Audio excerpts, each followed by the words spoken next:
Goodness, it's cold out there. Good morning, guys. So I am back, baby. A little sooner than I expected. So welcome to my new channel. Thank you so much, everyone who has followed me over and subscribed to this new channel. We're starting over. I'm in Chattanooga right now. My kids are in the hotel room with my ex.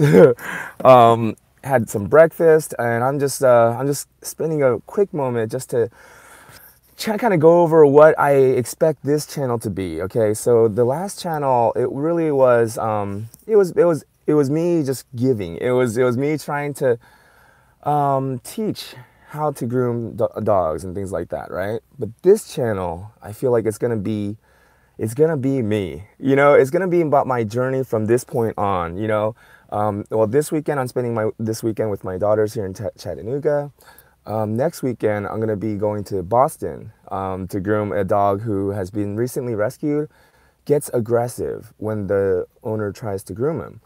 So I'm going to go and stream that live on this channel, and it's going to be more just kind of my journey because things are changing rapidly now. So anyways, just wanted to thank everybody for following me with this new channel. What I think I'm gonna do is maybe stream my grooms as well. With some of the clients who are okay with it, maybe I'll start streaming more of my grooms live.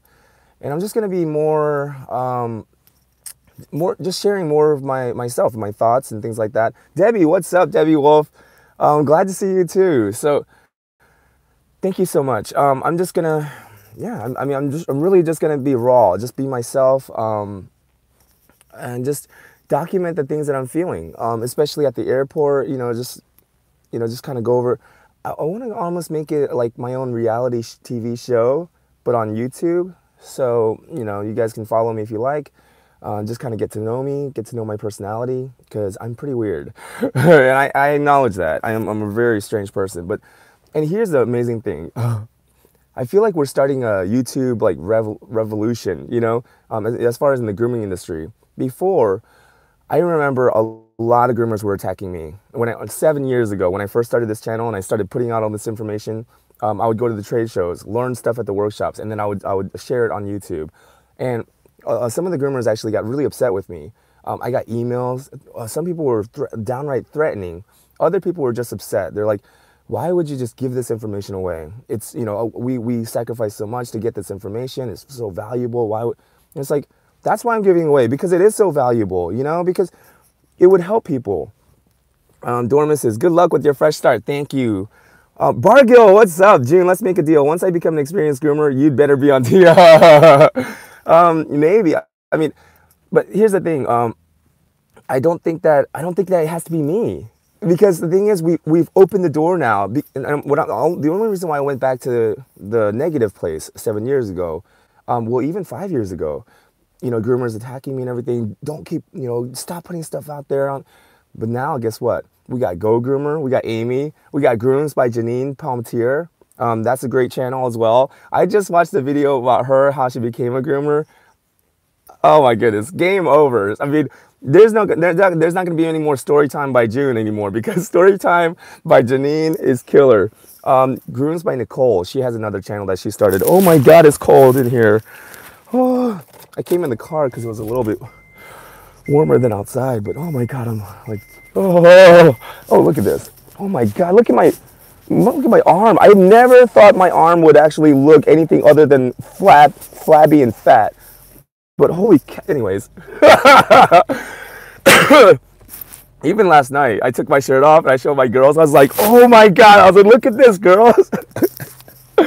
Oh my God. So now, I used to go to the gym and look at those assholes who would sit in front of the mirror, just flexing. Especially in the bathroom, I go in the restroom and there's always some guy in there just jacked and he's like in front of the mirror just flexing. I'd be like, look at that asshole. Now I know why they do it. Now I know why they do it. Oh my God. Anyways, now I'm an asshole myself. Anyways, I remember I always joked around. I was like, dude, if I had abs like that guy, I'm not even hating. I'd have my shirt off too, even anywhere I went. Even though it's cold outside, I just would walk around with my shirt off if I had a six. Anyways, but yeah, back to my original point. And Bargill, you too. If you start your own YouTube channel and start documenting how you're learning how to groom, Debbie says, love weirdness. Well, I got plenty, you know. See, I got so much weirdness going on. Anyways, back to the point.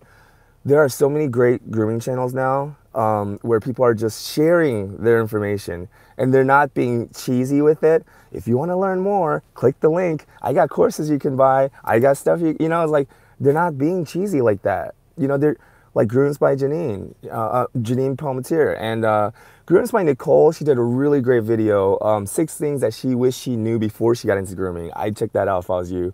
Especially if you're about to get into grooming. Bargill, I'm talking to you. Check out Grooms by Nicole, and she has a video on there, 6 things that she wished she knew before she started grooming. Amy, Go Groomer, another great resource. I mean, she's doing streams on Monday evening that look almost professionally produced. I mean, the only thing that gives away that it's not professionally produced is that she gives it away herself. She's like, oh, I'm doing this, you know. But the thing is, if she never gave herself away, I would think that there's someone behind the scenes doing all that for her. I mean, her show is pretty tight. Bargill, yeah, for sure. I'll need to learn as much as I can. Yes. So these are some of the groomers and the channels that I'm starting to recognize, and they're starting to pop up now. And it's so amazing because now the attacks have stopped, because it's like, hey, if you wanna get on my ass for sharing this information for free, now there's all these other ladies, you know, much more attractive than I am. They do a much better job than I do, and it seems like they got their shit together. So maybe some of these groomers that are all mad, hateful, bitter, maybe they're afraid to attack everyone now, especially some of these groomers like, you know, Amy and Janine, and, you know, they look put together, you know. Anyways, my point is, I think we've started something. I think we started something, and it's too big to stop now. You know what I'm saying? We've started an information revolution, you know, where we're no longer being manipulative, we're no longer being deceitful or gimmicky. We're just sharing useful information just to help others. What an idea, what a concept. So anyways, I'm super excited for everything that's going on. I'm super excited for all these new grooming channels coming up. Oh my God, we're starting something, guys. We're starting something. We're really bringing grooming to the forefront, you know? And we're getting people to start paying attention to what grooming actually is. It's not just a chore. It's not just an errand that you check off your list. I dropped my dog off at the groomer's, done. No, grooming is a lifestyle. It's a way of life. It's about taking care of your children because you care about them. Same thing with your dogs. You want to check their ears, clean them if you have to, check their teeth, brush them if you have to, check their nails, clip them if you have to, you know, check their skin and their hair, brush them if you have to. This is all grooming. So anyways, I just wanted to give a quick second to get my first video out there. I really haven't even had time to put a description or do anything with this channel. I actually just got approved today to start streaming on this channel. So that's why I'm streaming live right now, because I just got approved to do so. So yeah, this is going to be my new channel. If I don't get to stream live this week, you know, doing some live grooms, I'm pretty sure I'll be allowed to tomorrow. It's one of my favorite clients, and it's the Bijans, the 4 Bijans. Anyways, so maybe what I'll do is I'll just start streaming live, and at the homes where they're comfortable with me streaming live. And I'm just gonna keep putting myself out there, making myself available to anyone who wants to ask questions. Yeah. And I'm going to try to stay positive. I'm going to try not to be so negative, because I really did. I really started to get a little negative on that other channel. I started to feel it. I started to sense it. You know, I think others felt it too. I started to let some of my bitterness and my anger out, and it started to make me feel like a vindictive person, and I didn't like that. And yeah, you know, even now, like I'm getting pulled into these arguments. I'm like, no, I'm not gonna do it. You know, it's like, oh, you're selfish, you know, you only care about yourself. So yeah, you're probably right. You know, I don't even want to argue anymore. I don't even want to try to defend myself. You know, you're this kind of person. You're probably right. You know, I'm sorry I acted like that. Barga, how do you start, June? How did you start, June? Basically, what did you do to start off, and what steps did you take when you first started? It might help me know what to do. Okay. I think I told this story before on my other channel, but I'll just a really brief version. I was a finance manager at a used car dealership. The owner there was very shady. In the middle of the afternoon, he would just go out and go have sex with the random prostitute. You know, they have like a prostitute ring here in Atlanta. It's usually like Vietnamese or, you know, sometimes Korean too. But, you know, it's usually these Asian third world countries and everything. And it's just an unfortunate fact, right? He would leave in the middle of the day and go have sex with some random prostitute and come back. And he wouldn't tell me, of course, because he knew that that kind of stuff would piss me off. He knew I had very high standards for myself, you know, for others. Well, I stopped doing that now. This is when I was in my 20s. I had very high standards for myself and others, and I was very harsh with people. And I was very self-righteous, and I was very judgmental. And I still struggle with that, but now I'm aware and I catch myself before it gets out of hand. But so he never would tell me, but my employees were very close with me, my two salesmen, and I would have like weekly meetings with them, and I would give them sales tips, and we would run through drills and stuff like that, because I really wanted them to be successful, because I understood even at that time, even though I didn't know how to I didn't know how to articulate the law of integrity, how everything is connected. I didn't have the vocabulary for it back then, but I still kind of understood it in my heart. I knew that if I could get these sales guys to do well, and they were making lots of commission, and they were making lots of money, and they were doing well and happy, that meant the business would be doing well, which meant my position would be secure, right? So I knew that it was in my best interest that everyone did well. So I would really, so anyways, we had a really great relationship, and so one of the guys that you know worked for me, he would tell me, because you know the owner would come and brag after he came back, and it's like, what is there to brag about? You just paid. You know, it's just dirty. Anyways, so I just didn't like the place. And I remember one day I just told him in the middle of a meeting, I was like, I don't think I'm going to work here anymore. And he was like, what? And everybody was just like, what? And I was like, yeah. I was like, when I see myself 5 years from now, I just don't see myself here. And if I am here in 5 years, I don't see myself happy. And I was like, I'm not happy here. I don't like it here. I'm miserable, you know, because of things that I saw, you know, and it's like, I was trying to do honest business, and, you know, it just, you're not going to change people. That's one thing I found out in my 38 years of life. You're not going to change people.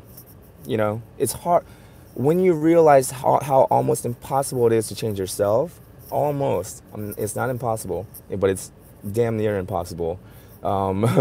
It's really, really tough to change yourself.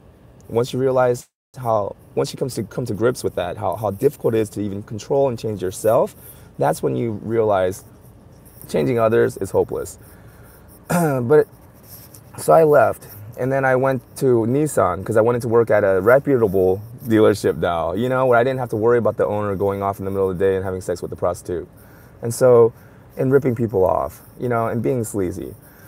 I'm sure it happens in the corporate world too, but there are measures in place, you know, to kind of check people. So anyways, I was at Nissan. I'm working a deal with this couple. They're looking at a Nissan Cube to transport dogs. And I was like, what do you guys do? You know, because I was always a dog lover. I remember several nights as a kid going into the doghouse and just holding my dog and crying with her in the doghouse, and we would sleep together and stuff. I've always felt a deep connection with dogs ever since I was a kid. And so as soon as I realized that they were involved with working with dogs, I was fascinated with what, you know, I was like, what do you guys do? And I think we were doing the credit application. And so we're doing the credit app, and I asked them, what do you do? What's your occupation? They were like, we're dog groomers. And I laughed. I was like, good one. No, seriously, what do you guys do? And they were like, seriously, we're dog groomers. And I was like, what? I was like, how's that I was like, you can make money doing that? And they're like, we make good money doing that. And I was like, what, tell me more. And they're like, yeah. And during the conversation, it came out, they're like, if you really want to get into dog grooming, now's the time to do it. There's no licensing. They're like, literally, you could just go and buy a pair of clippers and start grooming dogs. I was like, what? And they're like, yeah, just go to any shop and just start practicing. I'm like, what? And that's when I found out, first of all, that there is a such thing as dog grooming industry. I didn't know that. I thought people just wash their dogs at home, and dogs that had long hair, I just thought they took them to the breeder. I never really put much thought into it. You know, I just always had backyard dogs, you know? So that's when I first found out that you could actually be a dog groomer, that was actually a profession. Second, that's when I found out that the dog grooming industry is like the wild, wild west. Basically, anybody can buy a pair of clippers and call themselves a dog groomer. That horrified me. And so I was like, all right, I need to get into this. You know, I need to see what's going on. So then I started calling around different shops. Nobody was interested. I keep telling them, like, I'll start as a bather, you know, just to wash your, I'll start as like a shop cleaner, anything. I just want to get my foot in the door. Nobody would give me a shot. Nobody wanted to talk to me. They're like, oh, you have no experience. Like, but how can I get experience if nobody's going to give me experience? You know, it's like a catch-22. So then I called this one grooming shop that they were right next door to my mom, and they're Korean. And so my mom and the owners of that shop and my mom, they would talk sometimes. And so my mom gave me their number. I called, went over there, and I agreed. The agreement was they would try me out for 1 week and not pay me. And I was willing to work for 1 full week with no pay in order to make an investment in my own future and get my foot in the door. And so, and I have 2 children at this time. No, at that time I had my daughter Ava. No, hold on. Because that was in 2010. Yeah, it was my daughter Ava at that time. And then, yeah, because I started as a groomer and then my second daughter was, okay. So anyways, I had a young daughter. We were already in debt. When we got married, you know, we were both in debt. So we married and now we combined our 2 debts.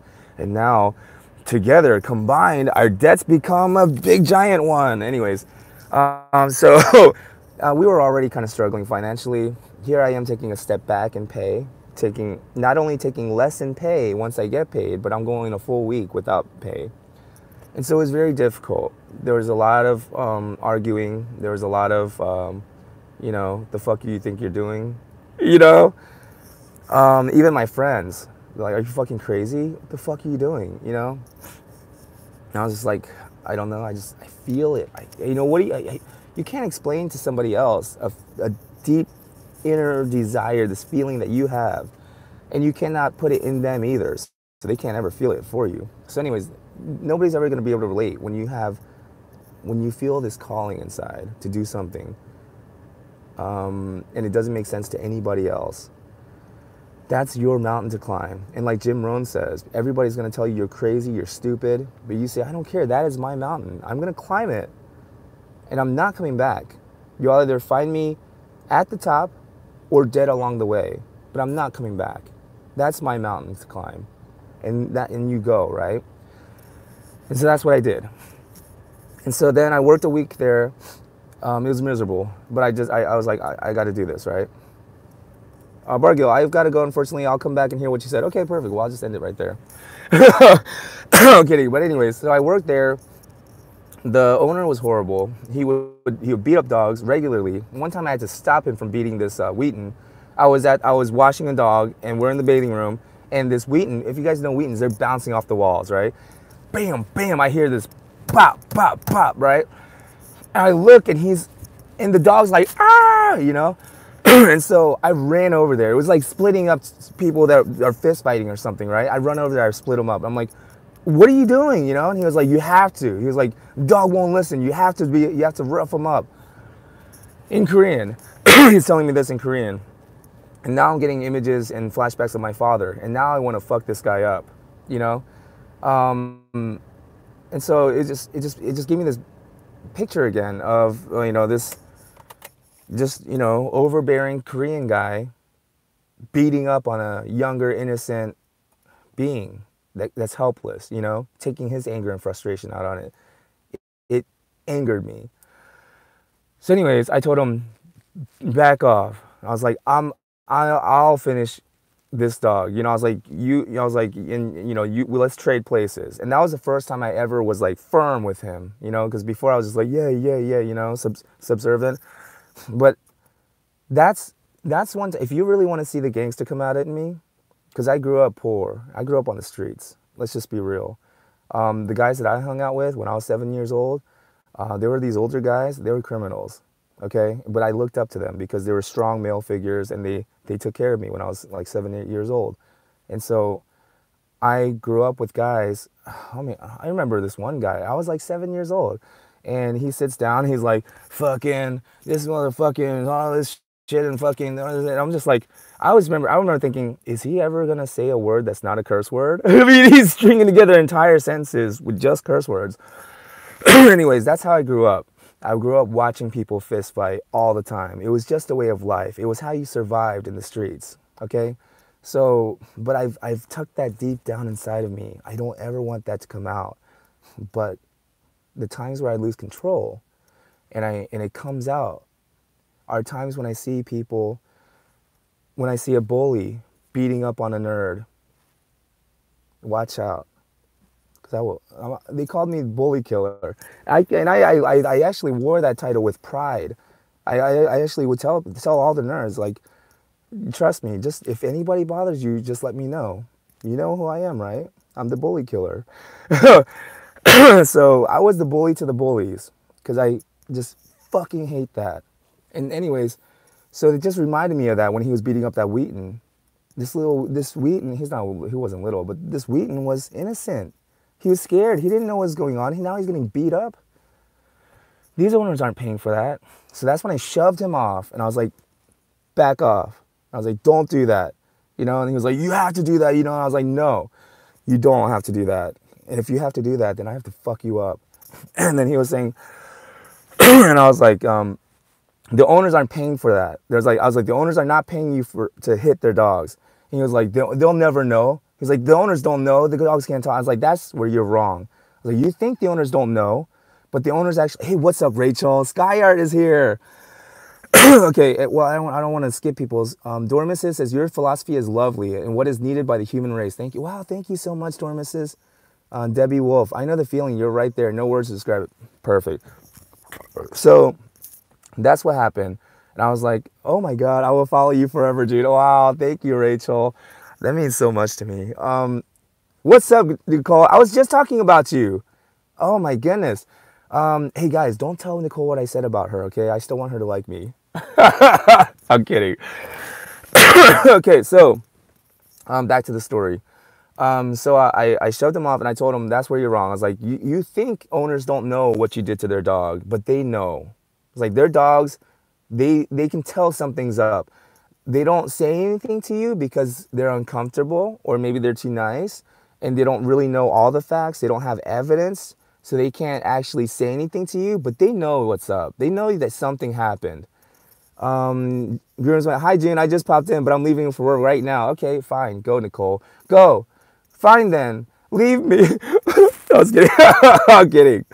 Nicole, don't worry. You just missed the most inspirational Wow, that's a super fan right there, Rachel. When she can beat me to my own joke, wow. Anyways, so obviously I couldn't stay there for long, so I quit there. Then I quit there. Then they called me back. We had to come to Jesus meeting. Then I quit again, and that's when I dropped that line on them. There will always be another Animal House. There will never be another June the Great. Anyway. I wish I said it that cool. I was like shaking. It wasn't that cool when it came out. Anyways, then I called around and I found a groomer named Barbara. She worked at Sugar Hill Animal Hospital. What is the doctor's name again? Oh man, I would love to give him a shout out. Dr. Henrika. Amazing, awesome, friendly doctor. I had a great experience there. But anyways, Barbara, she taught me so much. Sky, you should have flipped your hair too. I didn't have hair at that time. It was short. I had prisoner hair at that time because I was a prisoner. So Anyways, but then Barbara, she was the one that taught me how to do the Shih Tzu heads, you know, the round heads and the ears. She taught me how to do the Schnauzer ears, the Schnauzer eyebrows. Barbara taught me so much, and I'm going to be forever grateful to Barbara. Then from there, I broke Barbara's heart. I didn't mean to do it on purpose, but yeah, she cried. She was upset with me because I just I just couldn't feel myself growing there. I felt like I was just gonna be like this vet groomer shaver guy, and I didn't. That's not what the dream that I had for myself. I was like, if I'm gonna get into this, I'm gonna do it. I'm gonna make this special for me. You know, I'm not gonna just be a 9 to 5. I'm gonna go to work and get a paycheck. It's like if I was gonna do that, I would have stayed in car sales. You know, I left that to try to pursue a dream, to try to pursue an idea that I can live life on my terms. I can live life on purpose, you know, purposefully. And so that's why I wanted to really, anyways, so I left Barbara and went to Pooch on the Hooch. It was a smaller shop on Peachtree Industrial. I don't think it's there anymore. Every time I drive by, it seems like it's closed. I guess that's what happens when June the Groomer leaves. I was kidding. I'm kidding. So anyways, from there, when I was working there, that very same shop where I started at, Animal House, that was next to my mom's shop, they moved out. So now there was an empty space. And obviously I wanted it. So I called the leasing office. I told them, hey, I used to work there as a bather. I saw how busy it was. I know how to groom. Can I get that spot? And, you know, can I get that spot and open up a grooming business? They said yes. So that's what happened. So then I went to the Atlanta Pet Fair to try to get a certificate of attendance to a workshop for the skin and coat run by the ISCC, the International Society of Canine Cosmetologists. And so I just went there to get a certificate to put on my wall. I didn't go there to learn anything. You know, I didn't care. But then I learned how much I didn't know. And I learned how ignorant and arrogant I was. You know, that's a dangerous combination. When you're both ignorant and arrogant, there's almost no hope because you're ignorant to the fact that you're ignorant, right? Then you're too arrogant to even consider the fact that I may be arrogant. I mean, I may be ignorant, you know? And so I was in a very bad place where I couldn't learn anything new because anytime anything new tried to present itself, it's like, no, yeah, I'm too smart. You know, I was too cool for school, which is why I skipped school my whole life. I just kept skipping school all the time because I thought I was too cool. Now I realize what a bozo I was, you know? So anyways, from the moment I sat down to the whole weekend, I was just blown away. My floor to the jaw, like, what? So then I realized I'm doing everything wrong. You know, I can't just be lathering up dogs with shampoo. There's a lot of work that goes into it before to prepare the skin properly. So now I went from my business plan being like 18 to 21 dogs a day to now if I do this process and I actually properly groom, you know, give a dog a proper groom, not just a splash and dash, you know, just a rub-a-dub and get them out of the tub. No. Now I do proper grooms, you know, and to groom a dog properly takes time, hours. And so now instead of being able to do 18 to 20 dogs, just, you know, getting them out of, you know, like an assembly line almost, now it was actually a real salon. I'm taking care of their hair and their skin, and I'm actually exfoliating and doing all this stuff and moisturizing. And so I was like, holy crap, I was doing like 4 to 6 dogs a day now, you know? But then I had to charge, you know, doing the calculations, like I couldn't bring myself to charge $200, $300 for a dog. At that time, my mind couldn't comprehend it. It was just too big. And also, I felt like a sellout. I was like, if I started charging $200-300 per dog, I'm gonna feel like a sellout. You know, it's not for the art anymore. It's not for the love of the dogs or anything. It's not for passion. It's for money. At that point, that's how I thought. Looking back on it now, I could have just raised the prices, and I don't need everybody to bring me their dogs. Just the people who support and understand, you know, and who are able to pay it. So, anyways. About 2 years into that shop, I was in debt almost like $50,000. And then I signed a 5-year lease. But even before we could get into the 3rd year, the landlord even you know, we were just going further and further in debt. And I was paying as much as I could. I even gave them my tax return money, just gave it to them, you know, like $5,000, I think it was, just, you know, towards the rent, because I was trying to catch up. But then finally, they let me out. They actually, and I hear this never happens. They let me off and they wiped the debt clear. Isn't that amazing?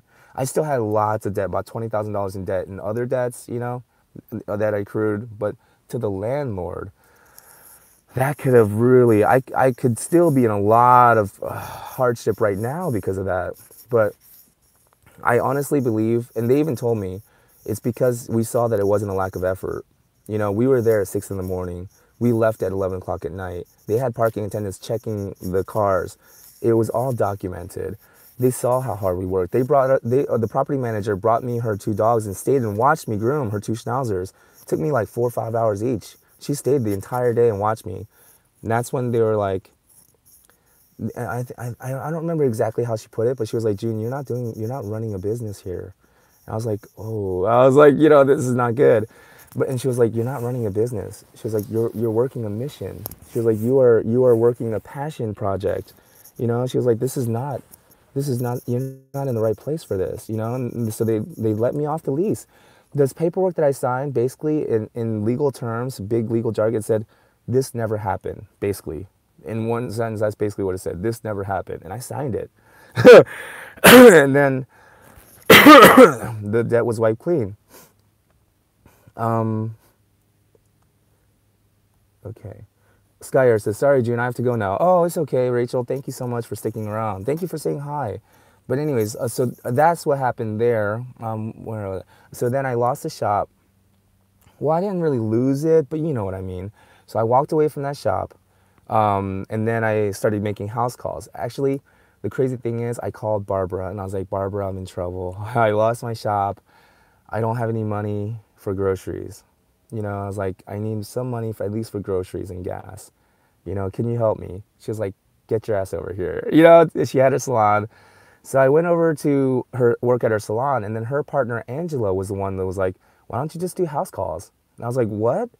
It's like, what is that? What is house calls? You know? And Angela was like, she was like, I did it for a little bit. She was like, there's a house call grooming group on Facebook. She was like, I'll invite you onto it. So she invited me onto that house call grooming group. I got a lot of information and resources there. She gave me a portable table to use. I mean, Barbara helped me out so many times. When somebody stole the tools out of my car, I was in trouble. Again, Barbara called me. She was like, I saw your YouTube video or the video on Facebook. She was like, if you need some tools, come by. I'll let you borrow some whatever you need. She let me borrow clippers, scissors, comb, everything I needed for that day. I used it. Other people sent me stuff. And so once I had all the tools back, I returned it to her. I mean, Barbara has had my back from the beginning. You know, I really appreciate that. And so, where was it? Okay. So that's when I learned about house call grooming. Angela told me. So then I started going to my clients' homes. Then coming out of one of my clients' homes, I needed that money from that client that day to pay my cell phone bill because our cell phones were cut off. So I didn't have my phone. I couldn't call my wife for directions. I couldn't use GPS. I was lost because I'm bad with directions. So instead of making a left, which I should have, I made a right. And I went down this road on Chamblee Dunwoody. That's where I found the house. It had a red sign. I called the number when I got home because, again, my cell phone was dead.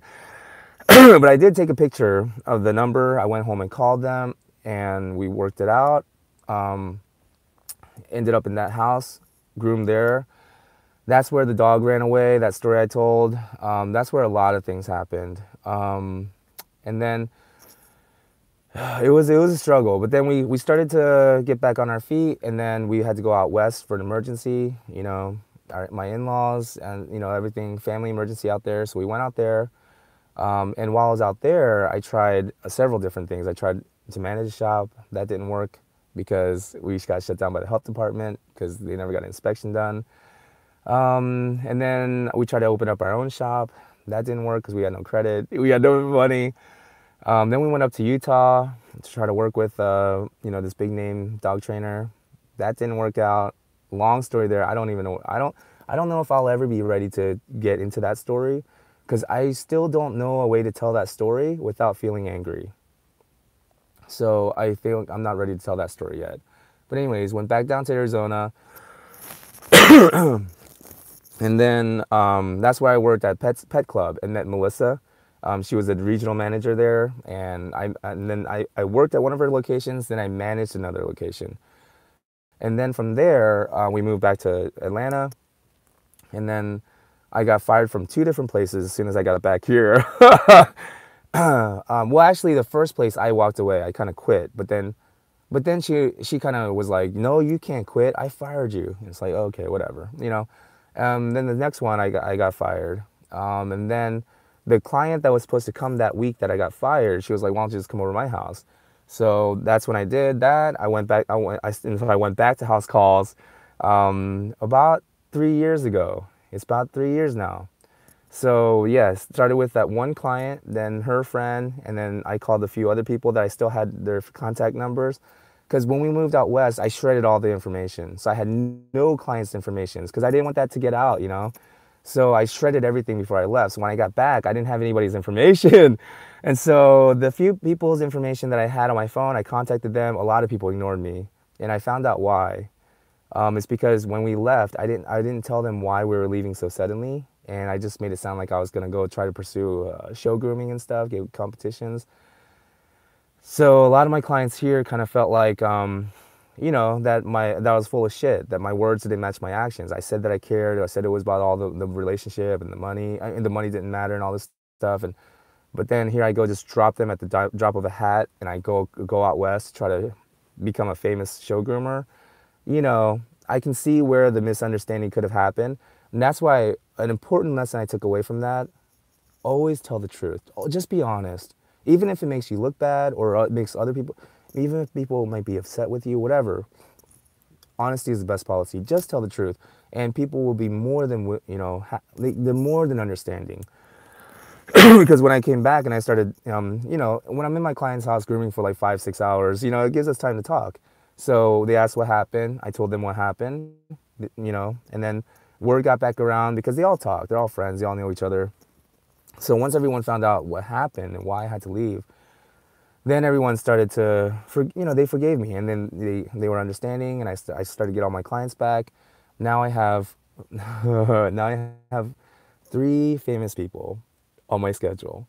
3 legitimately famous people. If I told you their names, and I'm not going to because I I understand how disrespectful it is to those people to name drop, almost like I'm trying to elevate my status using their name, things like that. So, and also they're uncomfortable with it, you know. So I'm not gonna name drop, but I just you know, saying it's just incredible. It's just incredible to me that you know, I just told you how I started and where I'm at now. Now I drive to rich and famous people's homes here in Atlanta. Oh, not here, I'm in Chattanooga, but in Atlanta. I set up and I groom 1 or 2 dogs a day. And I earn a fantastic living. I really,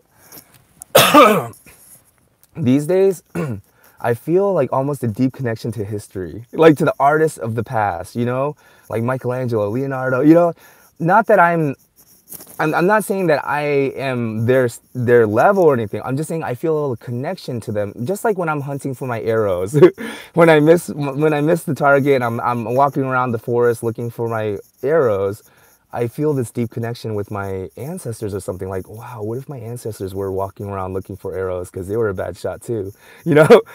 But yeah, I mean, I kind of feel like this is what artists must have felt like. When I drive into these beautiful castles of, you know, these mansions, I'm like, this is what these artists must have felt like when they were going to their patrons' homes, you know, because back then artists had patrons, and patrons would provide them with the living, with the comfortable living, so that they can continue doing their art and work on projects, just like me. So I was like, wow, these are my patrons.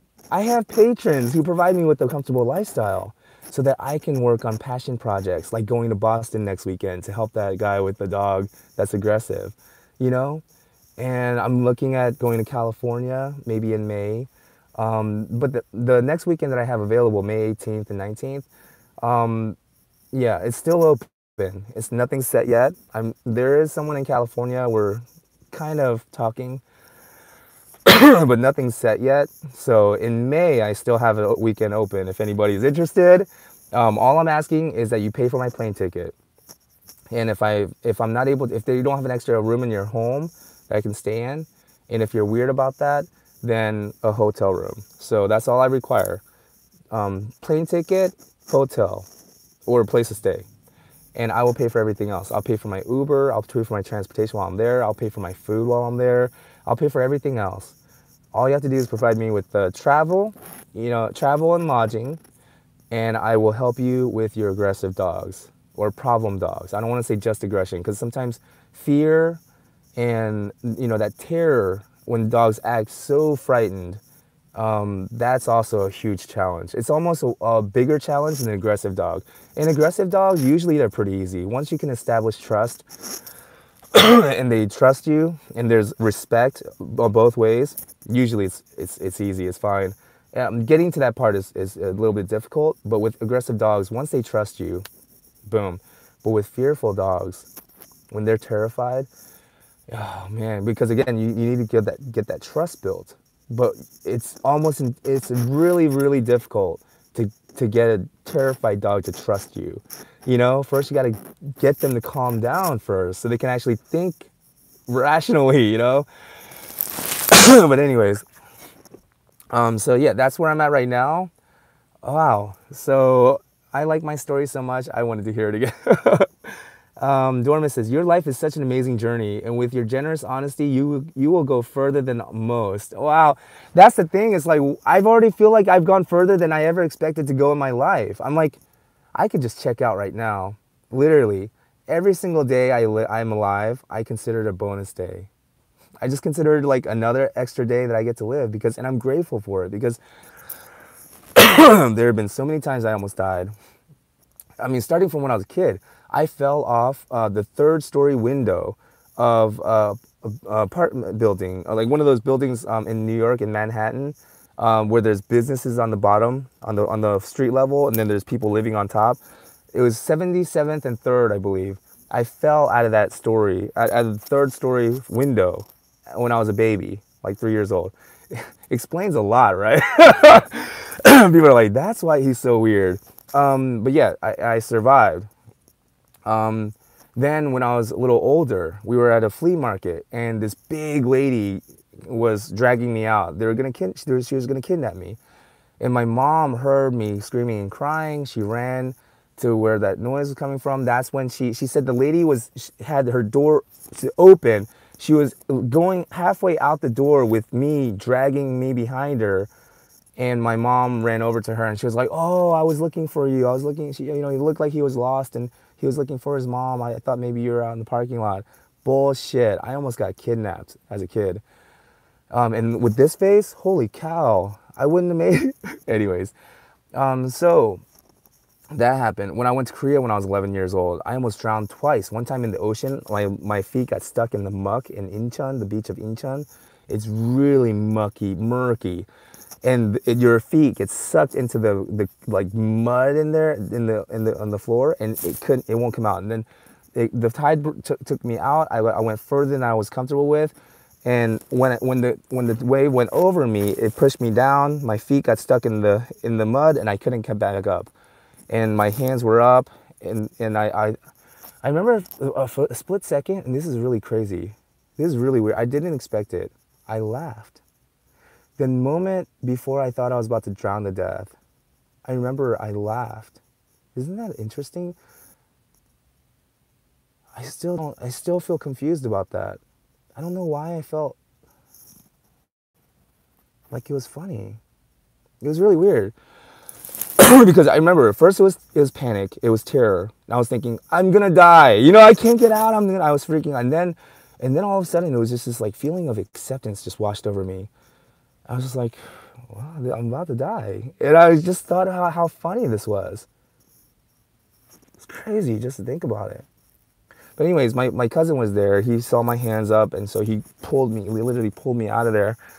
The second time I was at my grandma's place in the country, Cheongju, country farm boy. So anyways, there's a big rapid. It's a creek. It's like a little lake, and then like a pond, and then a little creek, and then it turns into rapids suddenly. And so I didn't expect that. So I'm playing around, we're swimming and everything, and then I start going toward. I'm just like laying and just like going with the flow, right? And then before I know it, I'm wrapped up in these rapids, and then bam, getting hit by rocks. Just I'm flipping around. And again, my cousin even got mad at me because I was laughing. Isn't that crazy? I literally thought, okay, here I am, I'm about to die. Again, I'm about to die. And then I started laughing because I got hit by a rock, like on my side, and I flipped over. And as I flipped over, I was laughing. Isn't that crazy? And my cousin, I remember he was like thinking like, I remember he was mad at me because he was like, it's not a joke, it's not funny, he was like, we almost both died. And I remember thinking like, I didn't even know what to tell him. I didn't know how to explain, because I couldn't even explain why I was laughing or why I thought it was funny that I was about to die. Crazy.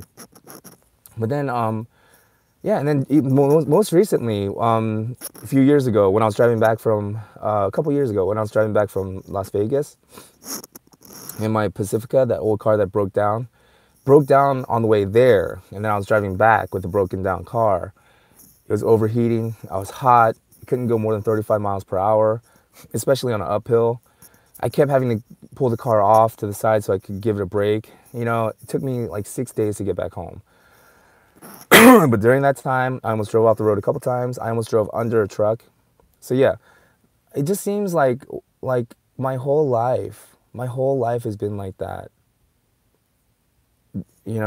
But that's just amazing because I feel like I that's why I feel like every single day I'm alive, it's just a bonus day for me. It really is. I really feel blessed and grateful to be alive today.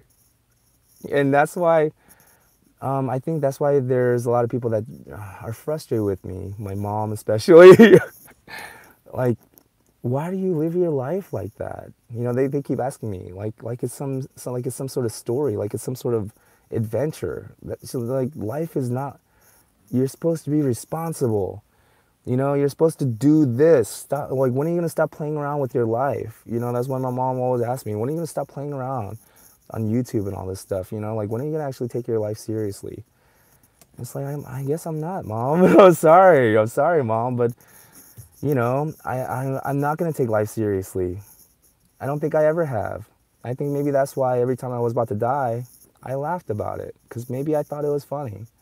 I don't know. But anyways, and that's why that's why I really am not concerned about the subscriber count. Literally, I moved over to this channel so I could start streaming and doing everything and not worry about how many subscribers I have, not worry about the ad money coming in, nothing. I just want to be me, and I just want to share the ideas and the thoughts and the inspirations that I have, experiences that I had that may be helpful to other people. I'm just going to be me. And other people, they can do it, but they can't do it like me. Like a G, I hold it down for the town I'm at. And like a flash, recognize I'm back. Anyways, T.I., I'm sorry. I'm sorry I ruined your song, T.I. But anyways, I just thought it was a really, really awesome spot right there just to plug it in. Anyways, thank you guys so much for your time. Oh my God, I've been talking for like almost 15 minutes. Hey, what are you? That's me though. Anyways, I gotta get going. I'm gonna see if my kids are up, take them to go eat some breakfast. And I'll see you guys maybe on Monday when I'm doing the Bichon grooming.